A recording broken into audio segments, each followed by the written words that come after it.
ঘোষণাপত্র আলোচনা পর্যালোচনা দীর্ঘদিন থেকে হচ্ছে, এটা হওয়া দরকার। অন্য 10 জনের সাথে আমিও একমত যে জুলাই ঘোষণা প্রকাশ হওয়া উচিত।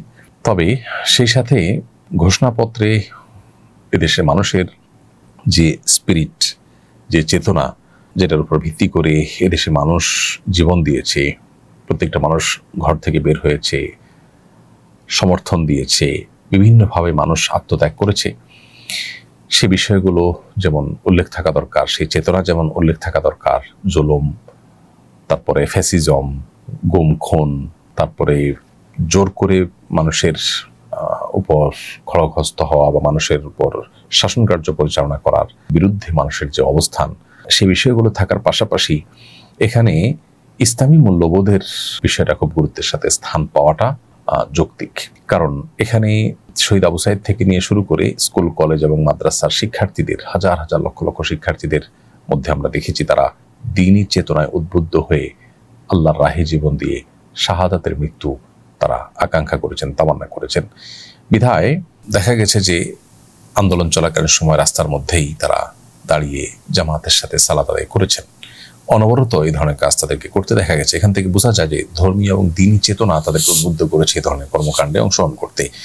আমরা দেখেছি যাত্রাবাড়ি থেকে নিয়ে বিপুল এলাকাগুলো, বিশেষ করে গুরুত্বপূর্ণ পয়েন্টগুলোতে সবচেয়ে কঠিন সময়ে মাদ্রাসা শিক্ষার্থীরা অবরোধ করেছেন এবং শত শত মাদ্রাসা শিক্ষার্থীরা আহত হয়েছেন। অন্তত 70 জন শুধু হাফেজ মাদ্রাসা শিক্ষার্থী শাহাদাত বরণ করেছেন।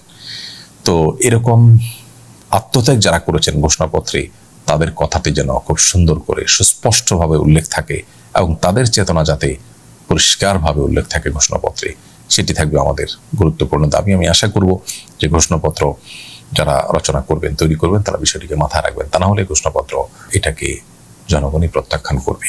যারা আন্দোলনে অংশগ্রহণ করেছেন সেই দ্বীনি চেতনায় উদ্বুদ্ধ হয়ে তারাই কিন্তু এটাকে প্রত্যাখ্যান করবেন এবং তারা এটাকে ইগনোর করবেন। আমি আশা করব যে ঘোষণাপত্রটা এমন হবে যেন সেটাকে সবাই সাধুবাদ জানাতে পারে, অর্থাৎ যারা আন্দোলনে অংশগ্রহণ করেছেন তারা যেন কোনোভাবে সেটাকে ডিনাই করতে না হয়, কোনোভাবে যেন আরোপ করার চেষ্টা না করা হয়।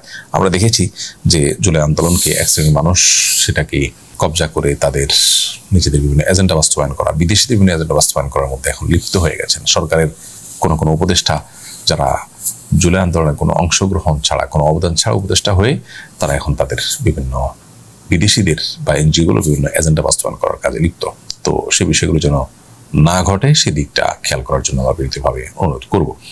সংবাদ মাধ্যমে ফটোকার্ড নিয়ে সোশ্যাল মিডিয়ায় আলোচনা হচ্ছে। পাঠককে আকৃষ্ট করার জন্য বিভ্রান্তিকর শিরোনাম দেওয়া হয়, লিঙ্কে ক্লিক করে মূল সংবাদে প্রবেশ করার পর দেখা যায় ঘটনা ভিন্ন। এ ধরনের সংবাদ উপস্থাপনকে মিথ্যা হিসাবে বিবেচিত হবে কিনা, এ ব্যাপারে ইসলাম কি বলে? সংবাদকর্মীদের প্রতি আপনার বার্তা কি? যারা সংবাদকর্মী তারা যদি মিথ্যা, বিভ্রান্তিকর অথবা প্রতারণামূলক সংবাদ সরবরাহ করেন তাহলে সেক্ষেত্রে তারা অবশ্যই আল্লাহর কাছে দায়ী থাকবেন। যদি আপনি ফটোকার্ডে বা যে কোনো শিরোনামে একটা দেন আর ভিতরে মূলত আরেকটা থাকে, বিশেষ করে অনেক ইউটিউবারদেরকে এ ধরনের থাম্বনেল ইত্যাদি ব্যবহার করতে দেখা যায়, দুর্ভাগ্যজনক। তো সেটা তো প্রতারণা। আর নবী সাল্লাল্লাহু আলাইহি ওয়াসাল্লাম বলেছেন, মাগাশশাফ আল্লাহ সেমিনা, যে ব্যক্তি ধোঁকা দেয়, প্রতারণা করে, সে আমার উম্মত নয়। বিধায় দর্শকদেরকে ভেতরে এক কথা বলে ভেতরে নিয়ে অন্য কথা তাদেরকে শোনানো বা দেখানো, এটা সুস্পষ্ট প্রতারণা, এটা গুনাহের কথা। আমরা এই ধরনের গুনাহকে গুনাহ মনে করি না, এই ধরনের দোষকে দোষ মনে করি না। সাংবাদিকতার ইথিক্সের সাথে এটা যায় না, একজন সাংবাদিকের পেশাদারিত্বের সাথে এটা যায় না। বিধায় আল্লাহকে ভয় যেমন করা উচিত, ঠিক তেমনি ভাবে আমাদের মিনিমাম দায়বদ্ধতা আছে আমাদের বিবেকের কাছে।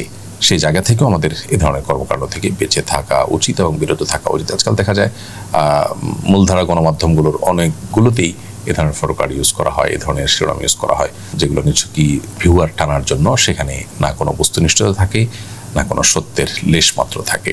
সদ্য প্রকাশিত এসএসসি রেজাল্ট অনুযায়ী আমি জিপিএ 5 পেয়েছি। আমি ইসলামিক জ্ঞান অর্জন করতে চাই। কলেজে পড়াশোনার পাশাপাশি কিভাবে ইসলামিক জ্ঞান অর্জন করতে পারি এবং নিজের আমল আখলাক ধরে রাখতে পারি, এই ব্যাপারে পরামর্শ উপদেশ দিবেন। আলহামদুলিল্লাহ, এসএসসি এবং দাখিলের রেজাল্ট প্রকাশ পেয়েছে এবং আমরা অনেক শিক্ষার্থীকে দেখতে পাচ্ছি তারা আলহামদুলিল্লাহ ভালো ফলাফল করেছেন, উল্লাস আনন্দ করছেন। এর পাশাপাশি আপনি একজন শিক্ষার্থী হয়ে সেখানে আনন্দ, উৎসব বা উল্লাস যেটাই হোক সেটার পাশাপাশি ইসলামী জ্ঞান অর্জন করার দিকে আপনি অগ্রসর হতে চাচ্ছেন এবং সেখানে সময় করতে চাচ্ছেন, কিভাবে এগোতে চান সেটি জানতে চাইছেন। এটা সন্দেহাতীতভাবে একটি আনন্দের বিষয় এবং একটি ইতিবাচক দিক। আমাদের তরুণদের অনেকেই আছেন যারা আসলে এই বয়সটাতে এসে তারা নিজের দিন, নিজের নৈতিকতা, নিজের ঈমান, এই ব্যাপারগুলোতে যত্ন নেওয়ার বিষয়ে তারা একেবারেই উদাসীন থাকেন। আপনি তাদের চাইতে ব্যতিক্রম নিজেকে প্রমাণ করেছেন, আমি দোয়া করি আপনার জন্য। এবং সেই সাথে আপনাকে বলতে চাই যে ইসলামিক জ্ঞান অর্জন করবার জন্য আপনাকে সর্বপ্রথম যেটি করতে হবে তাহলে কোরআনটা আপনার বিশুদ্ধ করতে হবে। যদি কোরআনটা বিশুদ্ধ থাকে আলহামদুলিল্লাহ, তাহলে পরবর্তী স্টেপে যাবেন। আপনি প্রথম চেষ্টা করবেন কোরআন তেলাওয়াত বিশুদ্ধ কিনা আপনার সেটা চেক করার। আর আপনার আশপাশের মসজিদের কোনো ইমাম মুয়াজ্জিন সাহেবকে দিয়ে যে আপনার তেলাওয়াত পরিপূর্ণ বিশুদ্ধ কিনা সেটা আপনি চেক করাবেন। যদি ত্রুটি থাকে সেটাকে আপনি ঝালাই করবেন একটু সময় বের করে। এবং এটার জন্য কোনো অনলাইন কোর্সের চাইতে সরাসরি প্রত্যক্ষ বা অফলাইন কোনো শিক্ষকের মাধ্যমে শিখলে খুব অল্প সময় এটাকে রপ্ত করা যায়। এর পাশাপাশি বেসিক ইসলাম শেখার জন্য ইসলাম শিক্ষার অনেকগুলো অনলাইন অফলাইন কোর্স আছে, যে কোনো কোর্সে ভর্তি হয়ে আপনি এটি শিখে ফেলতে পারেন। আর নিজের হাতের কাছে কিছু বই পুস্তক রেখে, যেমন কোরআন কারীমের একটা অনুবাদ শুরু থেকে শেষ পর্যন্ত একবার পড়ে শেষ করার জন্য আমি অনুরোধ করব। নবী করিম সাল্লাল্লাহু আলাইহি ওয়াসাল্লামের জীবনী গ্রন্থ বা সিরাত গ্রন্থ শুরু থেকে শেষ পর্যন্ত কমপক্ষে একটি সিরাত গ্রন্থ পড়ে শেষ করার জন্য আমি অনুরোধ করব। এবং সেই সাথে নবী সাল্লাল্লাহু আলাইহি ওয়াসাল্লামের হাদিসের ভান্ডার থেকে নির্বাচিত হাদিসের একটি বই, যেমন রিয়াজুস সালিহিন হতে পারে বা অন্য কোনো বই, ফয়জুল কালাম হতে পারে, কোনো একটা বই শুরু থেকে শেষ পর্যন্ত পড়ে শেষ করবেন। পাশাপাশি অনেকগুলো অনলাইন দ্বীনি শিক্ষা প্রতিষ্ঠান আছে, তার কোনো একটিতে বেসিক ইসলামের উপর আপনি কোনো একটা কোর্স করে নেবেন। আসুন্নাহ ফাউন্ডেশন আলহামদুলিল্লাহ এবছর থেকে একটি নতুন উদ্যোগ নিয়েছে এবং প্রথম উদ্যোগটির আমাদের চূড়ান্ত বাছাইয়ের কাজও শেষ হয়ে গেছে এবং ক্লাস আগামী বুধবার থেকেই। সো এইটাতে পরবর্তী ব্যাচে আপনি চাইলে ভর্তি হওয়ার চেষ্টা করতে পারেন। এখানে আমরা 1 বছর ধরে শিক্ষার্থীদেরকে বেসিক ইসলামের বিষয়গুলো শেখাবো ইনশাআল্লাহ, এবং এরপরে তাদেরকে আস্তে আস্তে আমরা ধাপে ধাপে দায়ী করে দাওয়াতের কাজের জন্য উপযোগী করে তাদেরকে আমরা গড়ে তোলার পরিকল্পনা রেখেছি। তাদের জেনারেল পড়াশোনার পাশাপাশি এই জিনিসটাকে আমরা প্যারালালি চালিয়ে যেতে চাই। আপনি চাইলে এরকম আরও অনেক উদ্যোগ